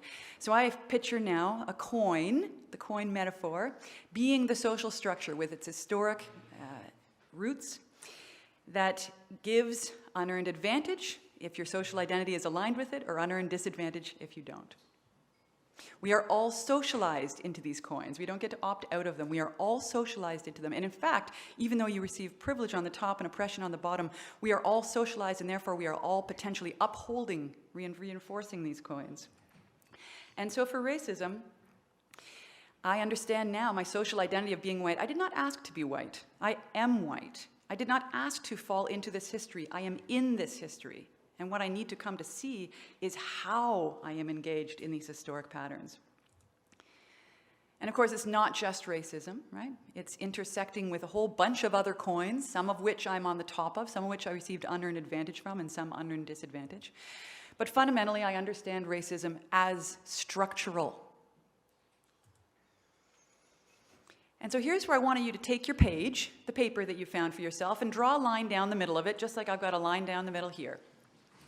And I want us to think about these competing definitions of racism. And the first is this idea, 28-year-old me, understanding racism as occurring between individuals. It's something that bad people do. It's something that's done intentionally. And I want you to take a moment to brainstorm with me around this question. If that's how I understand racism, then what reactions will logically follow for a white person like me who is given the feedback that their behavior was racist?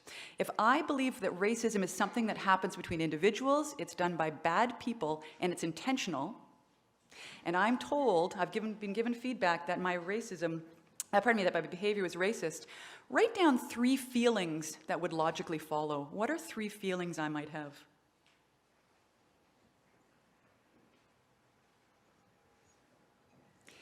And now write down 2 behaviors.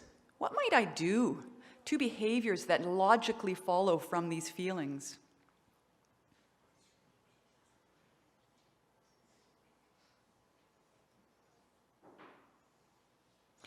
And if I have those feelings and they lead to these behaviors, write down one statement that I might make to the person who had given me the feedback that my actions were racist. I've been told my actions were racist. If that's how I felt and that's how I behaved, what's one thing I might say to that person?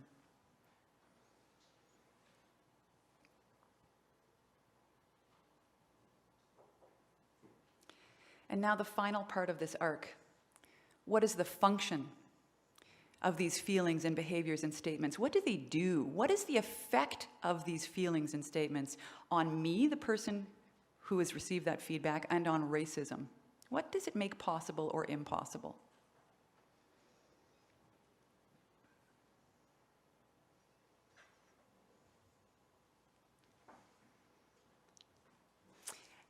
And we're going to walk through this. And the way that we're going to do this is that I'm going to ask you, and you are going to tell your answer to the person across the table, and it's going to be so nice and fast. You're going to love this. So let's try it out with feelings. And so what is the effect? And stay with me on this one. What is the effect for that person, for me, who's received that feedback, and what is the effect for racism? It shuts down the conversation, doesn't it? It limits any possibility for me to learn more about my own racial position. It fundamentally protects racism.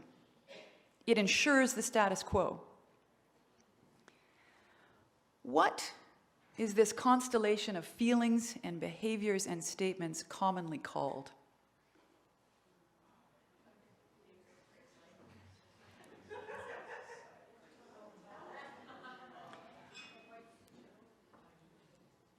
This is a term coined by Robin DiAngelo, a white American academic, to describe the constellation of feelings and behaviors and actions that are deployed by white folks to shut down any possibility of change when it comes to racism, to ensure the status quo. In fact, she goes on further to say, although white fragility is triggered by discomfort and anxiety, it's born of superiority and entitlement. White fragility is not weakness. It's a powerful means of white racial control and the protection of white advantage. Now, to my white colleagues in the audience, the hegemonic power of white fragility is so strong that it actually closes down any engagement around white fragility. Yeah? Until we can see it. Now, we know that those responses are based on an understanding of racism that is completely wrong. It's completely erroneous. We know that racism is structural. It's something we are all socialized into from birth. The question is not whether I'm racist, it's how I'm racist every single day. And the goal is for me to, as a white person, is for me to have my privilege, my position, my participation in upholding white supremacy illuminated so I can stop doing it. And so if that's my understanding of racism, then what are three feelings I might have if someone gives me feedback that my behavior was racist? Go, write it down. 3 feelings.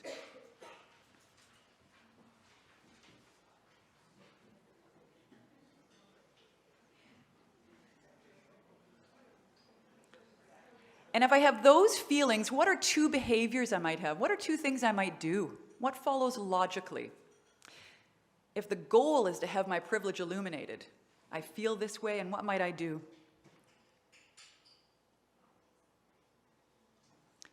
And what's one thing I might say to the person who just offered me that feedback?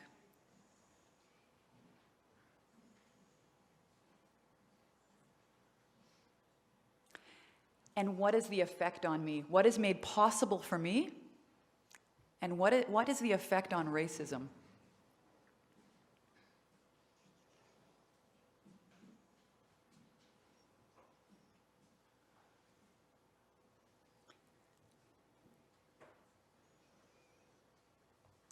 In addition to the brilliant answers you just wrote down, here's how I'm thinking about this. That the feelings that will naturally follow for me are gratitude, often discomfort, certainly humility, and a lot of the time, the more I can get my head around this, motivation. It's like, oh, thank you. Now I can change. Oh, I can see that better. Okay, yes, one step further on my journey. And it'll lead to behaviors like, I'm sorry. Like, I believe you. I don't totally understand it yet, but I believe you, and I would like to understand this better. Processing, reflection. And it'll lead to statements like, thank you. I have work to do. Like, you telling me this shows me that you trust me. I am so grateful. And what does it allow for me? What does it make possible for me? It allows me to grow. It actually allows me not to worsen my relationships, but to strengthen them. It allows me to interrupt the internalized superiority that I've been socialized to have, and it fundamentally interrupts racism. This is part of practicing allyship. And so the more that I got my head around this, the more I asked myself, how can I learn more about this whiteness? Like the whole staying oblivious to whiteness is one of the fundamental structures for upholding racism. So how can I learn more about whiteness? And I came across a beautiful open access teaching tool that was made available by an African-American scholar named Barner Hesse called The 8 White Identities. This is, who's seen this before, by the way? Anyone? So a few, yep. This, you Google it and you'll get a whole bunch of examples that come up. It's a continuum.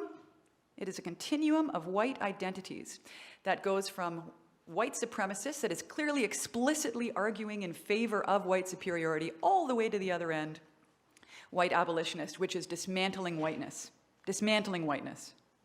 And in between you have number 2, where you wouldn't challenge a white supremacist, but you're not quite as vocal. Number 3, where there's a deep investment in maintaining white order, whether you may not even realize you're doing it, but this is about the folks that are saying diversity matters, but not attending to inclusion.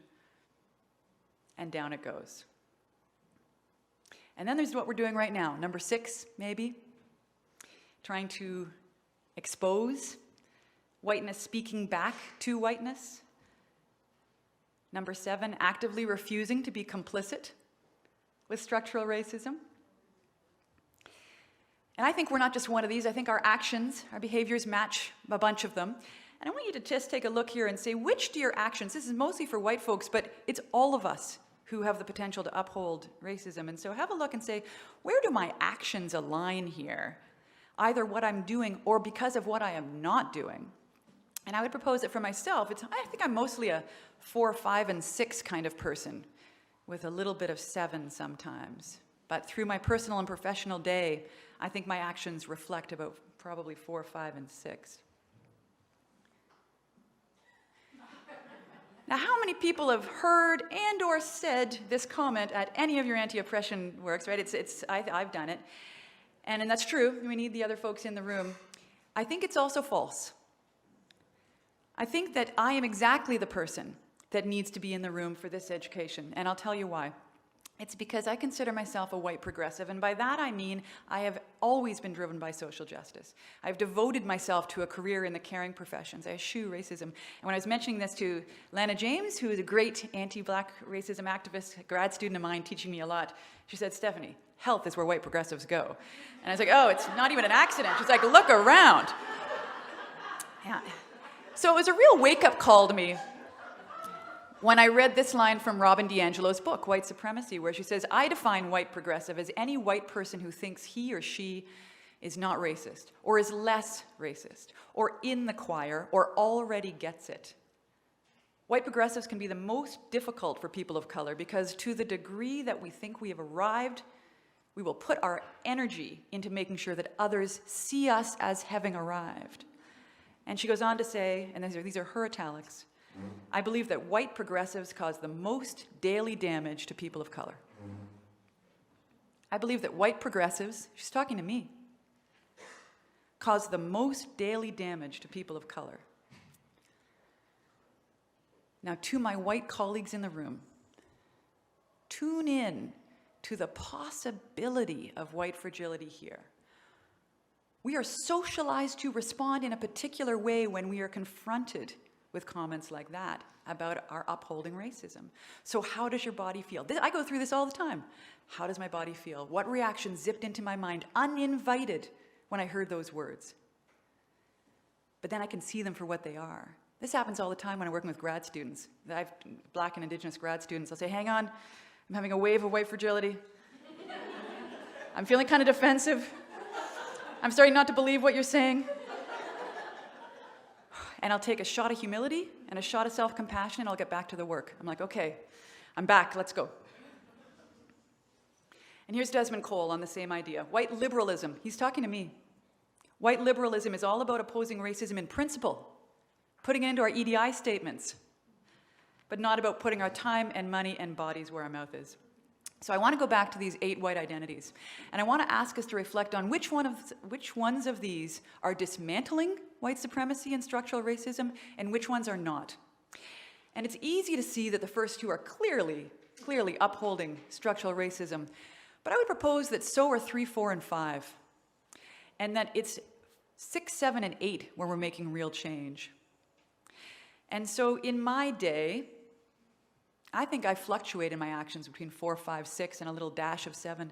Sometimes I'm working against it to address the problem, and I think a lot of what I do through the day actually upholds it without me even realizing it. And so a metaphor that I learned from the great Indigenous physician, Dr. Marcia Anderson, from her Peggy Hill lecture recently, to further help us get our heads around this. So the yellow circle is the quarterback. That is the racialized person holding the ball, trying to get to the other end of the football field. The metaphor is you get to the other end of the football field, that is dismantling racism. Where are the white people on this graph? Where am I in this image? I think a lot of the time I'm here. I think a lot of the time I'm on the team that's actually making it hard for that person to get this good work done. And it's not because I'm white identity 1 and 2, it's because I'm white identity 4 and 5. I don't mean to be doing that, and I am doing that. But here's where I want to be and where I'm working very hard to get, to figure out what this even looks like, is to actually be blocking for her, making space to help get the ball down the field. And here's what we really should be moving forward. A whole bunch of white folks doing anti-racist work in solidarity under the leadership of the person with the ball. That's what we're heading towards. And one way that I've found to help me with this is I've discovered a group called Standing Up for Racial Justice, or SURGE-TO, which is a collective that brings together white folks to do good anti-racist work under the leadership of BIPOC folks. So here's what we're being called to do. I'm speaking to my white colleagues in the audience and online. We are being called to step up. We are being called to relieve the burden of this work from exclusively being on the shoulders of our racialized colleagues. We are being called to understand that learning and unlearning is deeply important, but it is a means, it is not an end. And to the extent that we focus on unlearning oppressions as the point, that continues to allow the status quo to stay strong. And so I'm asking us to keep our eye on the prize of real material change. But I'll propose that actually seeing in the health sciences, now other fields are very different, other fields are way out in front on this, but in the health sciences, actually seeing white folks taking real action, I'm talking about white identities 6, 7, and 8, is extremely uncommon. What does it even look like? And so I just want to offer you a few examples to make some things possible here. And the first is personal. So I mentioned that I have a number of Black and/or Indigenous graduate students, and I'm at the point now that I have a trusting enough relationship with them that we regularly have this explicit discussion. How can we disrupt white supremacy in the context of this relationship? It's ongoing, right? It is ongoing. And you know what my main role is with these students? They're the yellow dot, I'm the purple, trying to block, trying to just make space for them to get their work done and out of harm's way. And there are consistently dozens of experiences of harm from the folks who are the Black X's. And you know what? Not a single one of those Black X folks is intended to cause harm. But they did. Here's another example. At the University of Saskatchewan, one of our great physiotherapy leaders, Peg Proctor, I asked her, tell me something wonderful that's happening around settlers, and white settlers in particular. And she said, well, we've started the Buffalo Circle campaign. Cohorts of settler, and mainly white settlers who are senior leadership at the university are nominated by Indigenous faculty. They are guided to become a big critical mass. The next cohort arrives, and now they all support the inner. And as put by Dr. Rose Roberts, who's one of the co-leads, she describes it like this. In the center of the buffalo herd are the young ones. In this case, the young are the up-and-coming allies. In the next circle are the nurturers. They're the ones who are going to be protecting and teaching the young ones, our new allies. And the outer circle has the experienced buffalo breaking new ground while guiding and protecting the inner circles. An intentional structure for helping white folks and settlers come to understand our complicity in these structures and how to act differently, how to resist them. For those of us who are scholars and researchers, it's not just engaging in racism in our research, it's engaging in our whiteness. Where does this fit into the scholarly work that we're doing? And this beautiful example, in March of this year, the School of Social Work at York had a one-week teach-in on white supremacy. Every single class across that program for 1 week was about white supremacy and the linkages to settler colonialism, fascism, and the new right. A full week. So to close, I want to tell you something that I'm really energized by. And it's an insight that actually preparing for this talk helped me arrive at, which is that the work we need to do in the health sciences to dismantle racism, what I see happening all over the place, and I am so is wonderful, is making the space for Black and Indigenous and racialized bodies and ideas and leadership. And that is crucial. It is necessary. It is not sufficient. In addition to that, we need a new kind of whiteness. For this to actually change, white folks need to reimagine our relationship to whiteness, or as put by the great scholar here at the University of Toronto, Ronaldo Walcott, the structures that require radical transformation to change the ongoing global administration of life and death cannot be transformed without the transformation of whiteness. And such a transformation can only occur if people marked as white, that's me, I understand I'm implicated, I understand what that means, and I am prepared to act to shift whiteness itself. Thank you.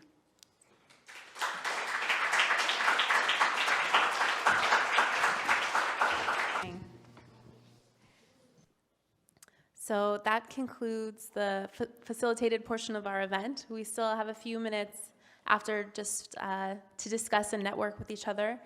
But first, a huge thank you to all of the attendees for engaging so thoughtfully throughout the night and what can feel like heavy conversations.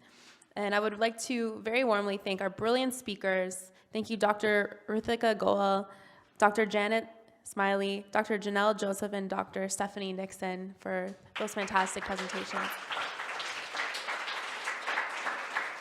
We have a small token of our gratitude for you. Thank you. Thank you as well to Dr. Lisa Robinson for helping to lead us through the moderated portions of the event. And I know you're also not feeling well tonight, so thank you so much for being here and leading us and your constant leadership.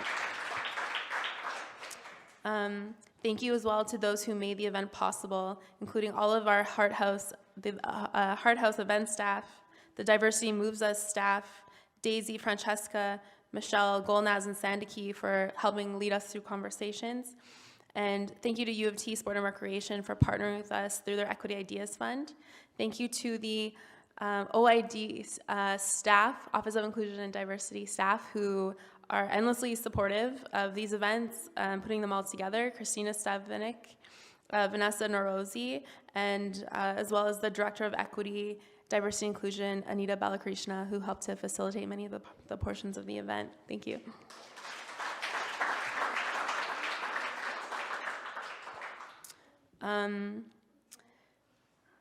So the Anti-Racism and Cultural Diversity Office, or ARCDO as it's often called, for those who are looking for more resources and wanting to further engage, is an ongoing resource for U of T folks to connect around issues of race. And they also offer speaker series and other events such as the International Day of the Elimination of Racial Discrimination Conference, which is coming up on March 20th. And some presenters from the Faculty of Medicine will be there. And you can connect with that office after this event if you'd like more resources. And I also invite Faculty of Medicine community members to connect with our office directly if you'd like to continue this conversation. Lastly, please do fill out the event evaluation that you'll receive in your email sometime tomorrow when you receive it in your inbox. Now I'm pleased to invite you to continue to network with each other and enjoy the rest of your night. Thank you so much for being here with us today.